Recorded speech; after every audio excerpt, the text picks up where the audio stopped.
Hello friends, स्वागत है आपका मेरे इस यूट्यूब चैनल मैथ मूवी पर। और फ्रेंड्स, यहाँ पर हम लोग आज देखने वाले हैं कि बिहार पुलिस की परीक्षा जो कांस्टेबल की हुई थी वह 8 मार्च 2020 को प्रथम पाली में आयोजित की गई थी। ठीक है, बिहार पुलिस जो कांस्टेबल का एग्ज़ाम हुआ था यह 8 मार्च 2020 का। इसके हल प्रश्न पत्र को हम लोग व्याख्या सहित देखेंगे। तो यह उनके लिए ज़्यादा महत्वपूर्ण है जो आगामी बिहार पुलिस के एग्ज़ाम में बैठना चाहते हैं या फिर दूसरे कंपटीशन में भी बैठना चाहते हैं, तो उनके लिए यह वीडियो काफ़ी हेल्पफुल होगा। फ्रेंड्स, अगर अच्छा लगेगा तो लास्ट में आप लाइक कर देंगे, कमेंट करके बताएंगे और ग्रुप में शेयर भी कर देंगे और मुख्य रूप से सब्सक्राइब कर लेंगे। तो चलिए पहले प्रश्न की तरफ हम लोग यहाँ पर देखते हैं। व्यष्टि अर्थशास्त्र का संबंध है किससे है? इसका सही जवाब हो जाएगा ऑप्शन ए, व्यक्तिगत आर्थिक एजेंटों के व्यवहार से। यहाँ पर हम लोग थोड़ा समझ लेंगे कि यह जो व्यष्टि शब्द है, व्यष्टि अर्थशास्त्र, इसका क्या अर्थ होगा। तो व्यष्टि या इसको माइक्रो भी कह सकते हैं।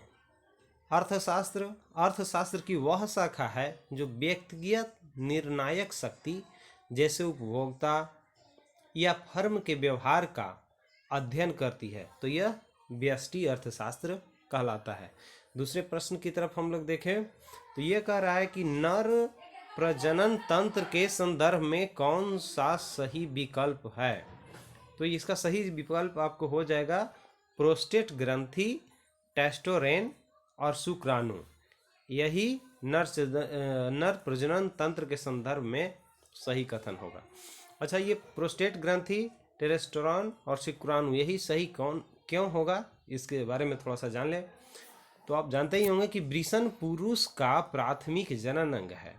वृषण की कोशिकाओं द्वारा नर युग्मक, जिसको शुक्राणु के नाम से भी हम लोग जानते हैं, का निर्माण होता है। वृषण अंतःस्रावी ग्रंथि के रूप में कार्य करता है। इसके द्वारा स्रावित हार्मोन जैसे एस्ट्रोजेन हो गया, सबसे प्रमुख एस्ट्रोजेन हार्मोन को टेस्टोरेन कहते हैं। क्या कहते हैं? टेस्टोरेन कहते हैं। और महिलाओं में एस्ट्रोजेन। नर के सहायक जनन अंग कौन कौन से हो गए? तो यह हो जाएंगे आपको सेमिनल वेसिकल, जिसको शुक्राशय भी बोलते हैं हम लोग हिंदी में, और प्रोस्टेट ग्रंथि, यूरेथ्रा, जिसको मूत्र मार्ग भी बोलते हैं, इत्यादि। चलिए अब हम लोग अगले प्रश्न की तरफ देखें। अगला प्रश्न यह रहा। प्रश्न कहता है कि भारत के संविधान का अनुच्छेद 56 किससे संबंधित है?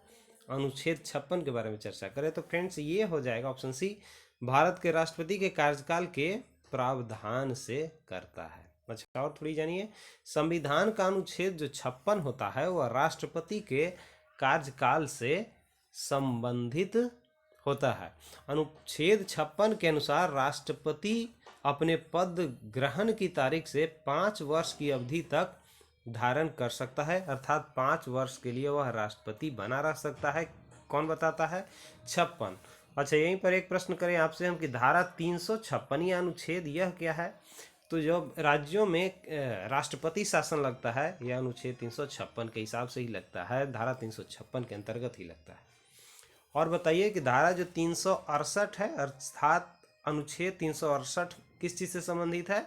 तो यह फ्रेंड्स संविधान संशोधन से संबंधित है। तो ये सारी बातें आपको ध्यान रखना चाहिए, जिससे इससे जुड़ा हुआ भी क्वेश्चन आए तो आप मिस्टेक ना करें।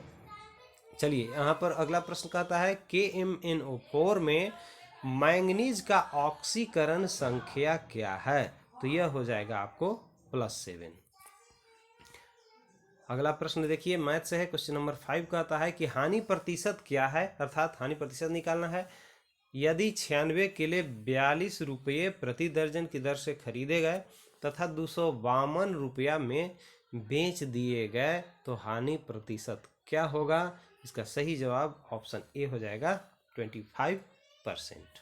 अगला प्रश्न, कौन सा जंतु चिरडिम्बता दर्शाता है? तो यह कौन दर्शाएगा? तो यह अम्बाइसोटेमा। ठीक है, अम्बाइसोटोमा। चलिए आगे हम लोग देखेंगे।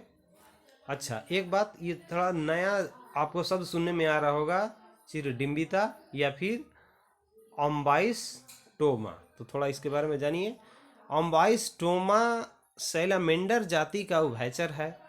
कुछ सैलोमेंडर के डिंबक लैंगिक रूप से परिपक्व होकर मैथुन द्वारा अवंध अंडे उत्पन्न करते हैं और इस प्रक्रिया को चिरडिंबिता या नियोटेनी कहा जाता है। ठीक है, अगला प्रश्न देखिए। वह ट्रिपलेट कोड जो अनुवाद प्रक्रिया को रोकती है अर्थात ट्रांसलेट प्रोसेस को रोकती है, वह क्या कहलाएगा? तो यह हो जाएगा ऑप्शन बी, UAA। ठीक है, चलिए आगे हम लोग देखते हैं। क्वेश्चन नंबर 8 देखिए, VVI क्वेश्चन है, बिहार का शोक किस नदी को कहा जाता है? तो आप जानते ही होंगे, इजी क्वेश्चन है। बिहार का शोक कोसी नदी को कहा जाता है। सौरव बिहार कोसी नदी को कहा जाता है जो उत्तर बिहार में बहती है। और बंगाल का शोक किसे कहते हैं? तो दामोदर नदी को कहा जाता है। ठीक है, बंगाल का शोक दामोदर नदी को कहा जाता है। चलिए आगे प्रश्न देखते हैं हम लोग। निम्नलिखित में से किसने वाटर फ्रेम नामक कताई मशीन का आविष्कार किया? वाटर फ्रेम नामक कताई मशीन का आविष्कार किसने किया? तो यह हो जाएगा ऑप्शन सी, रिचर्ड आर्कराइट ने। किसने? रिचर्ड आर्कराइट ने। यहाँ पर देखते हैं हम लोग क्वेश्चन नंबर 10। क्वेश्चन नंबर 10 कहता है कि passive voice of the following sentences is quinine tastes bitter. ठीक है, इसका हमको चुनना है कि पैसिव वॉइस क्या होगा। Passive voice of the following sentences. चलिए यहाँ पर हमको चुनना है, तो इसका सही जवाब हो जाएगा option D, quinine is tasted bitter. ठीक, आगे देखते हैं हम लोग। एक CO2F2 की आकृति होगी, किस प्रकार की आकृति होगी? तो यह हो जाएगा त्रिकोणीय द्विपिरामिडी आकृति होगी। फिर से एक मैथ का प्रश्न है, आगे देखिए कि एक ट्रेन एक कार की तुलना में 50% तेजी से यात्रा कर सकती है। दोनों एक ही समय बिंदु A से शुरू होते हैं और एक ही समय बिंदु A से 60 किलोमीटर दूरी बिंदु B पर पहुंचते हैं। हालांकि स्टेशनों पर रुकने के दौरान ट्रेन को लगभग 12.5 मिनट का नुकसान हुआ, तो कार की गति क्या होगी? आपको यहाँ पर कार की गति बताना है, तो यह हो जाएगा 96 किलोमीटर प्रति घंटा होगा। अगला प्रश्न देखिए, मिट्टी में नमक की उच्च सांद्रता में उगने वाले पौधे क्या कहलाते हैं? तो यह कहलाएंगे आपको लवण मृदोद्भिद, यह कहलाएंगे लवणोमृदोद्भिद। चलिए आगे प्रश्न को देखें हम लोग। अगला प्रश्न क्या कह रहा है? क्वेश्चन नंबर 14 आएगा ना। चलिए हम लोग देखते हैं क्वेश्चन नंबर 14। यहाँ कह रहता है कि Catherine says that she blank स्थान है इन लव बिफोर। ठीक है, यहाँ पर आपको जो ब्लैंक स्थान है वहाँ पर फुलफिल करना है, तो ये आपका हो जाएगा हैज ऑलवेज बीन। ठीक है, तो ये हो जाएगा। यहाँ पर देखते हैं, कश्मीर घाटी निम्नलिखित में से किन पर्वत श्रेणियों के बीच स्थित है? कश्मीर घाटी की बात कर रहा है, तो इसका सही जवाब हो जाएगा ऑप्शन बी, पीर पंजाल और बृहत हिमालय के बीच स्थित है। क्वेश्चन नंबर 16, 1714 गुणे 1715 गुणे 1717 को 12 से विभाजित करने पर शेषफल क्या होगा? शेषफल पूछ रहा है कि शेषफल कितना होगा। मैथ से प्रश्न है, इसका जवाब आप दीजिए। क्वेश्चन ये ऑप्शन सी सही हो जाएगा 2। अगला प्रश्न देखिए, बेरियम, बोरान, मैंगनीज तथा एल्युमिनियम में निम्नलिखित में से किसका द्वितीय आयनन विभव अधिक होता है? तो यह हो जाएगा आपको बोरान का। आगे देखिए, नेचुरल सिलेक्शन का सिद्धांत किसने प्रतिपादित किया था? यह भी VVI क्वेश्चन बना लीजिए। नेचुरल सिलेक्शन सिद्धांत, क्वेश्चन नंबर 18। ऑप्शन देख लीजिए तो आपको कुछ ज़्यादा पता चल जाएगा। यहाँ पर ऑप्शन दिख रहा है, न्यूटन है, मेंडल है, डार्विन है और आइंस्टाइन है। तो इसका सही जवाब क्या हो जाएगा? ऑप्शन सी, डार्विन का। ठीक है, इसके बारे में थोड़ा सा समझ लें हम लोग। चार्ल्स रॉबर्ट डार्विन नामक अंग्रेज वैज्ञानिक ने जैव विकास की व्याख्या अपनी पुस्तक द ओरिजिन ऑफ स्पीसीज में व्यक्त की। जैव विकास का जो उनका सिद्धांत प्राकृतिक वरण मतलब चुनाव का सिद्धांत था। ठीक है, यह जो origin of species by natural selection जो था, यह किससे संबंधित था? तो यह चार्ल्स डार्विन से है। और जैव विकास का उनका सिद्धांत प्राकृतिक वर्ण द्वारा जातियों का उद्भव अर्थात origin of species by natural selection कहलाता है।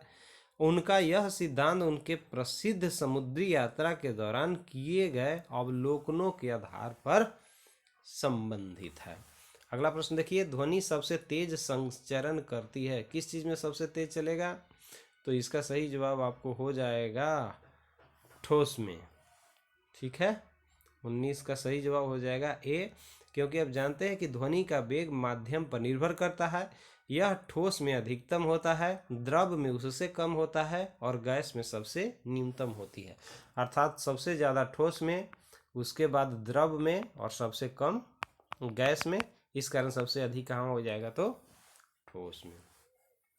अगला प्रश्न देखिए, कहता है कि 10 प्रेक्षणों का प्रसरण 4 है। यदि प्रत्येक प्रेक्षण को 2 से गुना कर दिया जाए तो परिणामी प्रेक्षणों का प्रसरण क्या होगा? तो यह फ्रेंड्स आपका सही जवाब हो जाएगा 16। आगे प्रश्न की तरफ हम लोग चले। कहता है क्वेश्चन नंबर 21, गैमेक्सिन डीडीटी और ब्लीचिंग पाउडर महत्वपूर्ण यौगिक हैं। कहने का अर्थ है कि किसके महत्वपूर्ण यौगिक है? यह हो जाएगा आपको क्लोरीन के महत्वपूर्ण यौगिक हो जाएगा। जयशंकर प्रसाद द्वारा रचित महाकाव्य है, कौन सा महाकाव्य है? तो ये हो जाएगा कामायनी। कामायनी की रचना किसने की? जयशंकर प्रसाद ने। हुक के नियम के अनुसार कम निरूपण के लिए क्या होगा? सही ऑप्शन को आपको पहचानना है। तो इसमें फ्रेंड्स हो जाएगा आपको ऑप्शन बी, प्रतिबल समानुपाती विकृति के होगा। अगला प्रश्न देखिए, 3 पासों को एक साथ फेंका जाता है, अंकों का योग कम से कम 6 आने की प्रायिकता आपको बताना है। उसकी प्रायिकता कितनी होगी? फिर से यह मैथ का प्रश्न आ गया। तो ये हो जाएगा 103/108। क्वेश्चन नंबर 25, भारत में विदेशी प्रत्यक्ष निवेश से होने वाले प्रवाह को शामिल किया जाता है, किसमें शामिल किया जाएगा? तो यह पूंजी खाते की जमा मदों में शामिल किया जाता है। अगला प्रश्न देखें कि एक हीटर का तंतु बना होता है, आसान प्रश्न है, किसका बना होता है? तो यह फ्रेंड्स नाइक्रोम का बना होता है। अच्छा, नाइक्रोम जो है यह निकेल जिसमें 80% और क्रोमियम जिसमें लगभग 20% की मिश्र धातु है। यह अनुचुंबकीय गुणों वाली होती है। इसका प्रयोग प्रायः प्रतिरोधक बनाने में होता है। इसका उपयोग हीटिंग धातु बनाने में किया जाता है, जैसे कि हीटर। तो इसलिए हीटर में किसका उपयोग होगा? नाइक्रोम का। आगे प्रश्न की तरफ चले हम लोग। क्वेश्चन नंबर 27 हो जाएगा अब। तो यह रहा आपके स्क्रीन पर क्वेश्चन नंबर 27। देखिए, कहता है किस मिट्टी में कोशिका अर्थात कैपिलरी सबसे अधिक प्रभावशाली होते हैं? इसका सही जवाब ऑप्शन ए हो जाएगा फ्रेंड्स, चिकनी मिट्टी में। किसमें? तो चिकनी मिट्टी में। स्वर्णिम चतुर्भुज परियोजना का संबंध किसके विकास से है? तो इसका सही जवाब हो जाएगा ऑप्शन डी, राजमार्ग के विकास से है। अच्छा, स्वर्णिम चतुर्भुज जो है, जिसको गोल्डन क्वाड्रिलैटरल भी इंग्लिश में बोलते हैं, परियोजना देश के 4 महानगरों, तो देश के 4 महानगर कौन कौन से? दिल्ली, मुंबई, चेन्नई और कोलकाता को जोड़ने वाला राष्ट्रीय राजमार्ग परियोजना है। इस सड़क मार्ग की लंबाई 5846 किलोमीटर है। कितना है? 5846 किलोमीटर है स्वर्णिम चतुर्भुज योजना। ठीक है, अगला प्रश्न की तरफ चलें। निम्नलिखित में से कौन सा युग्म सही सुमेलित नहीं है? याद रखिएगा, नहीं वाला मैं बार बार बताता हूँ आपको, बड़ा डेंजर होता है नहीं बल्कि नहीं है पूछता है। तो इसका सही जवाब आपको पहचानना है। नहीं में कौन सा हो जाएगा क्वेश्चन नंबर 29, तो ये ऑप्शन सही हो जाएगा आपको सिरोको कनाडा। ठीक है, कहने का मतलब चिनूक जो है यह यूएसए अर्थात अमेरिका में चलता है, फॉन जो है आल्प्स पर्वत में, और लू भारत में चलता है, जबकि सिरोको कनाडा जो है यही गलत है। आगे देख लिए कौन नहीं, तो नहीं यहाँ सही हो जाएगा ना, इसलिए यही सही हो गया। अब चलती है, अब बसंतीकरण के लिए अनुकूलतम तापमान क्या है, कितना होगा यही प्रश्न कहता है। तो इसका सही जवाब ऑप्शन ए हो जाएगा 0 डिग्री से 5 डिग्री सेंटीग्रेड तक। ठीक है, आगे चलिए क्वेश्चन नंबर 31 कहता है निम्नलिखित एल्केन का सही IUPAC नाम बताइए। किसका पूछ रहा है, एल्केन का। तो एल्केन का फ्रेंड्स आपको सही जवाब हो जाएगा ए ऑप्शन 2,2-डाइमेथिल ब्यूटेन। ठीक है, अगला देखिए identify the correct tense of the given sentence. ठीक, यहाँ पर दिया हुआ एक सेंटेंस, उसको क्या करना है, टेंस की पहचान करना है। He had been trying to get her on phone, इसकी पहचान करना है टेंस की, किस टेंस से संबंधित है। तो ये सही जवाब आपको डी हो जाएगा, पास्ट परफेक्ट कॉन्टिन्यूअस टेंस। अगला चलिए, निम्न में से कौन सौर मंडल का सदस्य नहीं है। सौर मंडल का सदस्य पूछ रहा है कि कौन नहीं है, तो यह हो जाएगा नक्षत्र, ताराकार है, धूमकेतु है और उपग्रह भी है, लेकिन यह नहीं है। क्यों, सूर्य एवं उसके चारों ओर भ्रमण करने वाले ग्रह, उपग्रह, धूमकेतु, उल्काएं एवं क्षुद्रग्रह संयुक्त रूप से सौर मंडल कहलाएंगे, जबकि यह सौर मंडल का अंग नहीं होगा। आगे चलिए, यह प्रश्न कहता है, हिंदी से है, अरुण यह मधुमय देश हमारा, जहाँ पहुँच अनजान क्षितिज को मिलता एक सहारा। उपयुक्त काव्य पंक्तियाँ किस कवि द्वारा रचित है, अर्थात इस पंक्ति को कौन सा कवि हैं जो रचना किए हैं, प्रश्न यही है। तो सही प्रसाद ये हो जाएगा आपका आंसर जयशंकर प्रसाद। अशोक के प्रस्तर स्तंभ के प्रतीक थे, प्रस्तर जो स्तंभ था उसके प्रतीक क्या थे, प्रश्न यह पूछता है। तो इसका सही जवाब हो जाएगा आपको धर्म। ठीक है, धर्म हो जाएगा। अशोक पहला शासक था जिसने अभिलेखों के माध्यम से अपनी प्रजा को संबोधित किया। अशोक के बृहद शिलालेख साम्राज्य की सीमा पर स्थित थे, इससे साम्राज्य विस्तार की जानकारी मिलती है। प्रस्तर स्तंभ अभिलेख अशोक के धम्म प्रचार से संबंधित थे। स्तंभ अभिलेख साम्राज्य की सीमा के अंदर महत्वपूर्ण शहरों और राजमार्गों के किनारे स्थापित किए गए थे। ठीक है, तो आपको ये सारी बात ध्यान रखना है। क्वेश्चन नंबर 36 हम लोग अब देखेंगे। तो ये रहा आपका क्वेश्चन नंबर 36। यह कह रहा है, अंग्रेजी से है, no sooner did she receive a telegram, खाली स्थान है, सी लेफ्ट फॉर होम। इसका सही जवाब क्या हो जाएगा, तो ये हो जाएगा आपको देन। ठीक, अगला प्रश्न, अधिकारों का आदर्शवादी सिद्धांत मनुष्य के, अब 4 विकल्प में से आपको चुनना है सही क्या हो जाएगा। तो ये हो जाएगा नैतिक विकास पर बल देता है।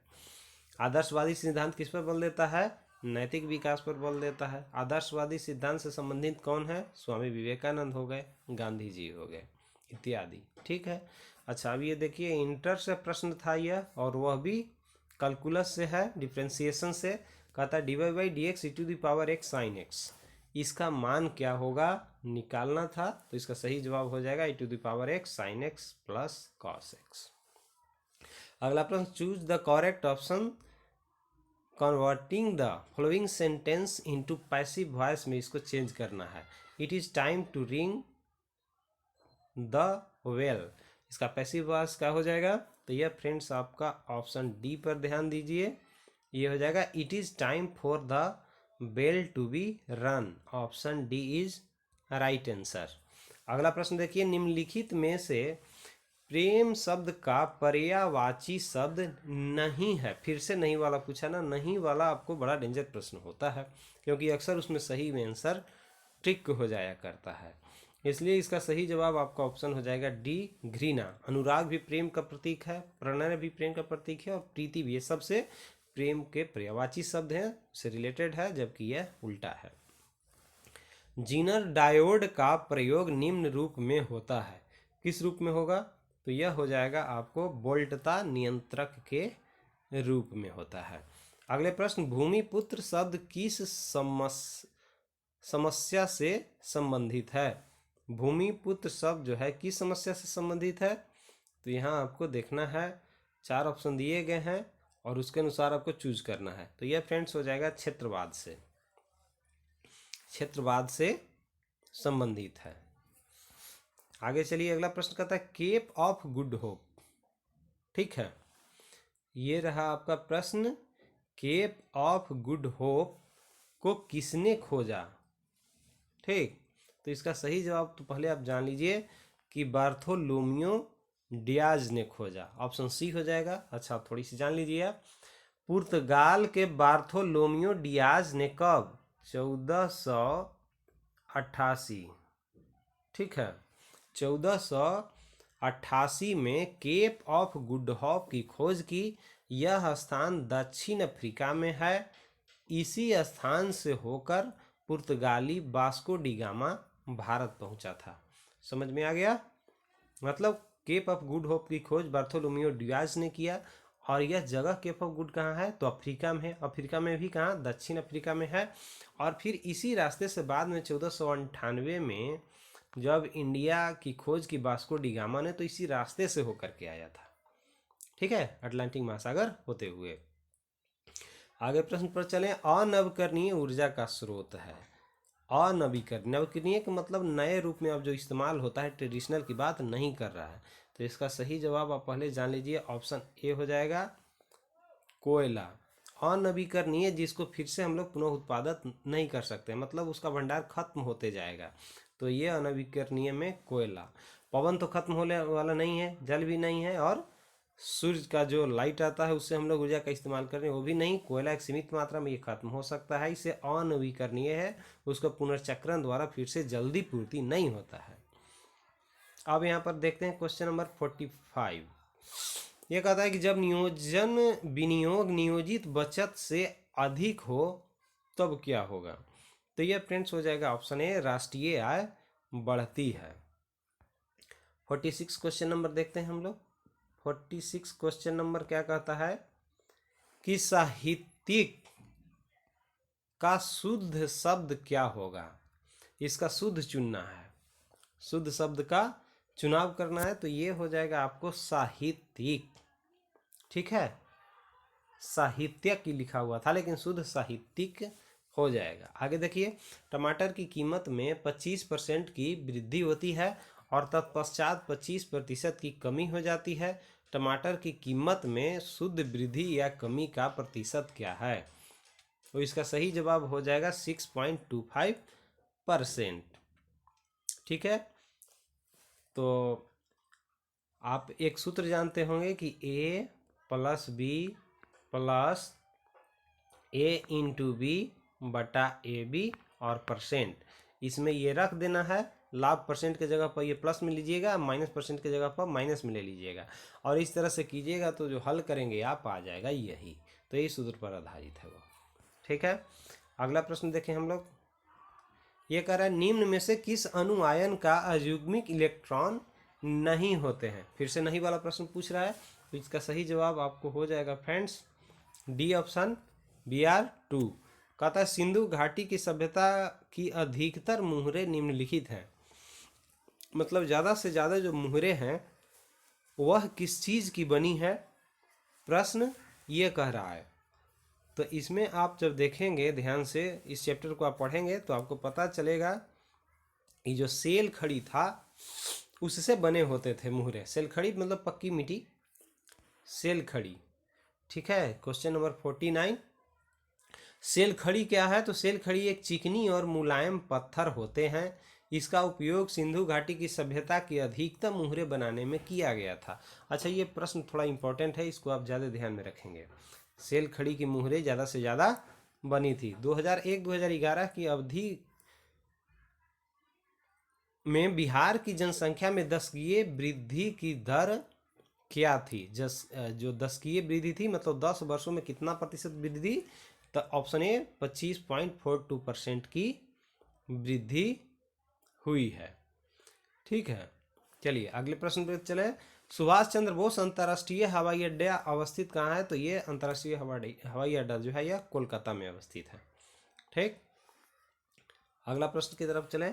यह कह रहा है निम्नलिखित में से कौन सा एक उपनिवेशवाद के उदय का अत्यधिक उपयुक्त कारण है? उपनिवेशवाद के उदय का सबसे बड़ा कारण क्या है? तो इसका कारण फ्रेंड्स हो जाएगा आपको ऑप्शन ए औद्योगिक विकास। ठीक है, यहाँ पर देखिए choose the correct phrasal verb for the underline part. यहाँ पर कहता है कि the whole town was destroyed by floods. अब ये जो डिस्ट्रॉयड शब्द है इसका फ्रेजल वर्ब आपको देना है। 53 क्वेश्चन है तो इसका सही जवाब हो जाएगा विप्ड आउट। ठीक है, आगे देखिए कहता है निम्न में से कौन सा भारतीय संविधान का मुख्य विशेषता नहीं है? यह पूछ रहा है, विशेषता है की बात नहीं कर रहा है बल्कि विशेषता नहीं है की बात कर रहा है। तो यह हो जाएगा प्रतिबद्ध न्यायपालिका। बाकी लिखित संविधान की सर्वोच्चता है यह संविधान की विशेषता। मौलिक अधिकार भी है, नीति निर्देशक सिद्धांत भी है, लेकिन यह नहीं है। ठीक है, तो सी आंसर हो जाएगा। जूते हुए खेत का प्रमाण सिंधु घाटी सभ्यता के किस स्थल से मिला है? तो ये तो इजी क्वेश्चन एक तरह से है, मालूम ही होगा, कालीबंगा से। कालीबंगा कहाँ में है? राजस्थान में।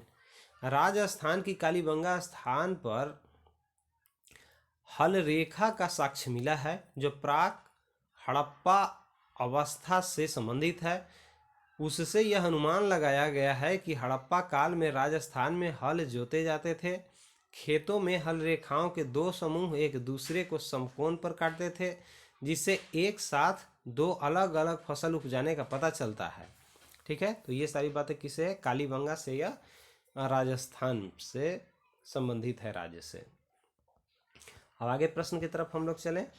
अगला प्रश्न रहा आपको, ये जो स्क्रीन पर दिख रहा है 56। यह कहता है निम्नलिखित में से कौन सा संप्रभुता का लक्षण नहीं है? तो फ्रेंड्स इसका जवाब हो जाएगा ऑप्शन सी अविशिष्टता। अगले चले। इंग्लैंड ने अमेरिका पर स्टाम्प एक्ट किस वर्ष लागू किया? इंग्लैंड अमेरिका पर स्टाम्प एक्ट कब लागू किया था? तो यह लागू किया था आपको 1765 ईस्वी में। अगले प्रश्न देखें। डाइवोरेन 120 डिग्री सेंटीग्रेड पर अमोनिया से क्रिया करके देता है, तो क्या देता है? यह देता है फ्रेंड्स B2H6 इंटू 2NH3। चलिए अब क्वेश्चन नंबर 59 देखते हैं हम लोग, क्या कह रहा है। तो यहाँ पर 59 क्वेश्चन हम देखते हैं। कहता है आंखों देखा गदर, आंखों देखा गदर रचना की विधा क्या है? मतलब यह निबंध है, जीवनी है, संस्मरण रेखा चित्र क्या है? इसका सही जवाब हो जाएगा बी संस्मरण है। ठीक है, आंखों देखा गदर किसके लिखा हुआ है? तो विष्णु भट्ट गोडसे बरसाईकर की मराठी पुस्तक माझा प्रवास का हिंदी अनुवाद हिंदी कथाकार अमृतलाल नागर ने किया था। ठीक है, और यह क्या है? एक संस्मरण है। आगे देखिए, भारत में जैव विविधता की दृष्टि से निम्नलिखित में से कौन सा तप्त स्थल में शामिल है? तो यह हो जाएगा ऑप्शन ए पश्चिमी घाट तप्त स्थल में शामिल है। ठीक है, जैव विविधता के हॉट स्पॉट स्थल कौन कौन है? हिमालय आपको है एक नंबर में, दूसरा उत्तर पूर्वी भारत, इंडो बर्मा का क्षेत्र आ जाता है, और फिर पश्चिमी घाट हो गया, और ये चौथे सुडालैंड। ये सब क्या है? तो जैव विविधता के हॉट स्पॉट है। ठीक, आगे चलिए। एक इलेक्ट्रॉन व प्रोटॉन की दो ब्रोंगली तरंगदैर्घ्य समान है तो किसका वेग अधिक होगा? तो यह फ्रेंड्स हो जाएगा इलेक्ट्रॉन का अधिक होगा। अच्छा, क्वेश्चन नंबर 62 अब हम लोग देखेंगे। क्या फिर मैथ से क्वेश्चन है। ये कह रहा है कि 18 आदमियों और 12 औरतों का एक समूह कार्य को 18 दिन में कर सकता है, एक औरत उसी कार्य को करने में एक आदमी से दुगना समय लेता है, तो 8 आदमी उसी कार्य को पूरा करने में कितना दिन लेगा, मतलब कितना समय लगेगा। तो इसका सही जवाब हो जाएगा 54 दिन। पौधों को सबसे अधिक पानी किस मिट्टी में मिलता है? किस मिट्टी में सबसे ज़्यादा पौधों को पानी मिलेगा? तो यह मिलेगा बलुई मिट्टी में, अर्थात सैंडी सॉइल में मिलेगा।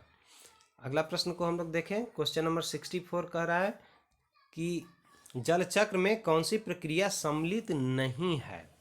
फिर से नहीं की बात कर रहा है। यह जो सेट में ज़्यादा से ज़्यादा नहीं का इस्तेमाल किया है, विद्यार्थी भ्रमित होकर के और ज़्यादा गलत किए होंगे। तो इसका सही जवाब संचलन हो जाएगा। अगला, निम्न में से कौन सी मूल मात्रक नहीं है? तो मालूम ही है आपको, ओम नहीं होगा, ठीक है, क्योंकि एसआई के साथ मूल मात्रक है जिसमें मीटर है, किलोमीटर है, सेकेंड है, एम्पियर है, केल्विन है, कैंडेला है, मोल है। जबकि ओम क्या है? तो विद्युत प्रतिरोध का मात्रक है, यह मूल मात्रक नहीं होगा।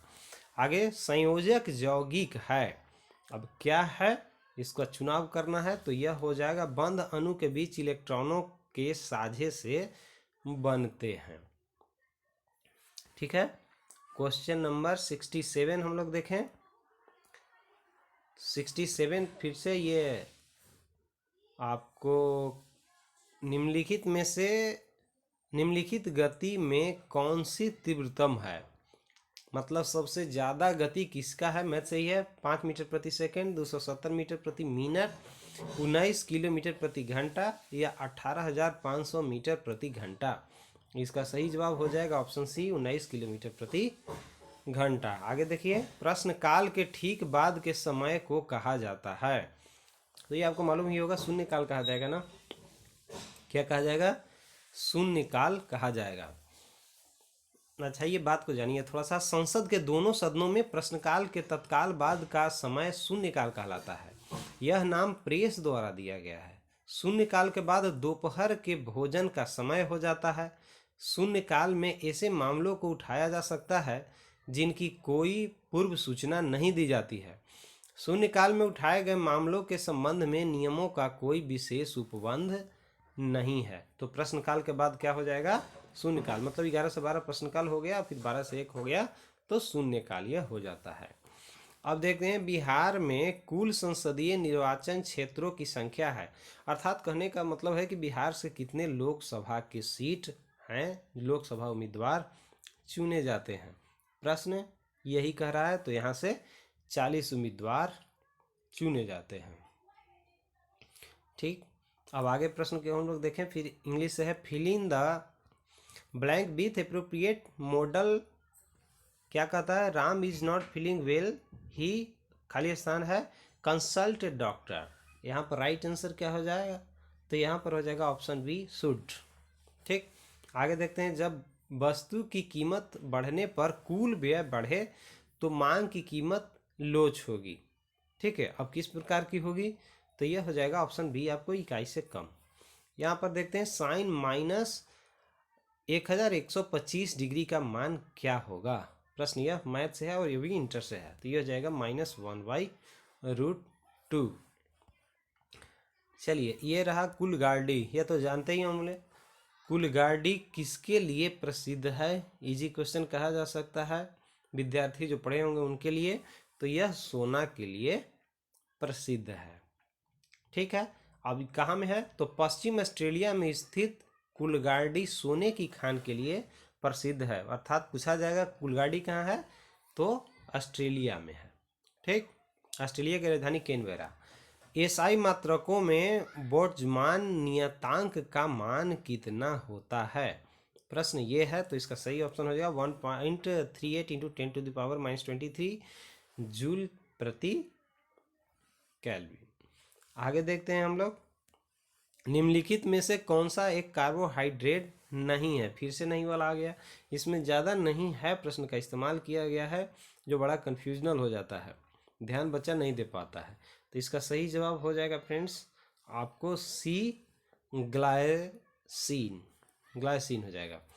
अब देखिए हिंदी से प्रश्न आ रहा है, जो कम बोलता हो उसके लिए कौन से शब्द का इस्तेमाल किया जाता है। तो जो कम बोलेगा उसके लिए मितभाषी हो जाता है, मधुर बोलेगा उसके लिए मृदभाषी होता है। भाषण और अभिव्यक्ति की स्वतंत्रता का अधिकार प्रदत्त है, अर्थात किस अनुच्छेद से यह संबंधित है, प्रश्न यही कहता है। तो ये हो जाएगा ऑप्शन बी, संविधान का अनुच्छेद 19। ठीक है, 19 किससे संबंधित है, तो अभिव्यक्ति की स्वतंत्रता से है। विद्यालय का इमारत के रख रखाव पर किया जाने वाला खर्च कैसा खर्च है। ठीक है, प्रश्न ये बोल रहा है, तो सही जवाब हो जाएगा राजस्व व्यय है। कौन सा है, राजस्व व्यय है। अच्छा, अब देखिए 79 क्वेश्चन नंबर 79 क्वेश्चन नंबर क्या कहता है, आचार्य रामचंद्र शुक्ल द्वारा रचित कविता की परख किस प्रकार का निबंध है। परख किस प्रकार का निबंध है, प्रश्न ये रहा। तो इसका सही जवाब हो जाएगा आपको समीक्षात्मक है। गौतम बुद्ध ने धर्म चक्र प्रवर्तन कहाँ से आरंभ किया था, तो मालूम ही होगा, सबसे पहला उपदेश इन्होंने दिया था सारनाथ में, और इसी को धर्म चक्र प्रवर्तन कहा जाता है। बौद्ध धर्म के संस्थापक कौन थे, तो गौतम बुद्ध थे। अपना प्रथम उपदेश कहाँ दिए, सारनाथ में दिए, सारनाथ उत्तर प्रदेश में है, जिसे बौद्ध परंपरा में नाम दिया गया धर्म चक्र प्रवर्तन। ठीक है, यहाँ पर बुद्ध ने 5 ब्राह्मण भिक्षुओं को अपना शिष्य बनाया था। कितने, 5 ब्राह्मण विदुओं को, जो भिक्षु थे उसको ये अपना शिष्य बनाए थे। आगे चलिए, पुस्ताज या पुष्टा घास प्रदेश कहाँ पाए जाते हैं, तो इसका सही जवाब हो जाएगा ऑप्शन सी, हंगरी। हंगरी की राजधानी बुडापेस्ट है, यह आपको मालूम होगा। यह चलिए, यह किसने कहा था कि राज्य व्यक्ति का पूर्वगामी है। राज्य क्या है, तो व्यक्ति का पूर्वगामी है, यह स्टेटमेंट दिया था अरस्तु ने। ठीक है, आगे चलिए, ऊर्जा के वाणिज्यिक स्रोतों में विशुद्धतः शामिल होते हैं, तो इसमें शामिल हो जाएगा कौन, ऑप्शन डी देखिए, यह हो जाएगा आपको कोयला, गैस, तेल, जलावन की लकड़ी। आगे देखते हैं हम लोग, क्वेश्चन कर रहा है कि निम्न में से कौन सा अणु SOS बंध प्रदर्शित करता है, तो यह करेगा H2SO7। निम्नलिखित में से कौन सी संस्था पंचवर्षीय योजनाओं की क्रियान्वित के लिए जिम्मेवार थी, यह पूछ रहा है प्रश्न। तो इसका सही जवाब हो जाएगा योजना आयोग। अब इसको खत्म करके क्या कर दिया गया है, नीति आयोग। जब मोदी साहब आए तो उन्होंने कर दिया है इसको। अब पानी में बनने वाले बुलबुले में जो चमक होती है वह किस प्रक्रम के कारण होता है, किस कारण से होता है, तो यह हो जाता है प्रकाश के पूर्ण आंतरिक परावर्तन के कारण। निम्नलिखित में से विकल्पों में से प्राथमिक समांक संग्रह के 3 मूलभूत तरीके क्या हैं, तो इसका सही जवाब होगा आपका, पहले तो ऑप्शन देख लीजिए और उसके बाद ये जो सर्वेक्षण है आपका सही जवाब हो जाएगा।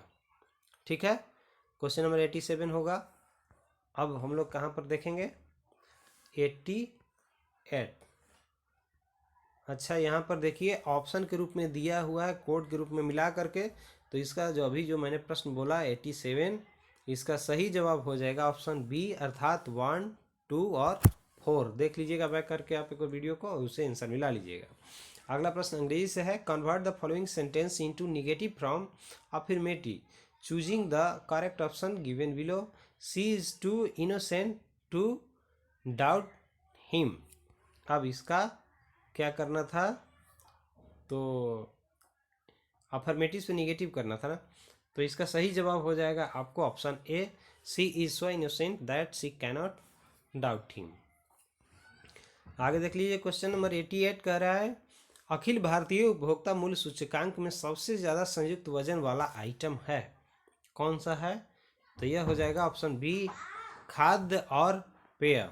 19 यूलियन नियम के अनुसार A × A + B व्हाट, इसका मान कितना हो जाएगा, तो ये हो जाएगा ऑप्शन डी आपको ए। ठीक, अब यहाँ पर देखें, भारत में पूंजी खाते में परिवर्तनशीलता पर कौन सी समिति बनी थी, तो यह बनी थी फ्रेंड्स ऑप्शन सी, तारापोर समिति बनी थी किस पर? पूंजी खाते परिवर्तनशीलता पर। भारतीय संविधान के अनुच्छेद 368 का संबंध मैंने शुरू में ही चर्चा किया था, तो इसका सही जवाब हो जाएगा 92 का ऑप्शन डी। देख लेते हैं यह किससे संबंधित है, तो संविधान संशोधन से संबंधित है।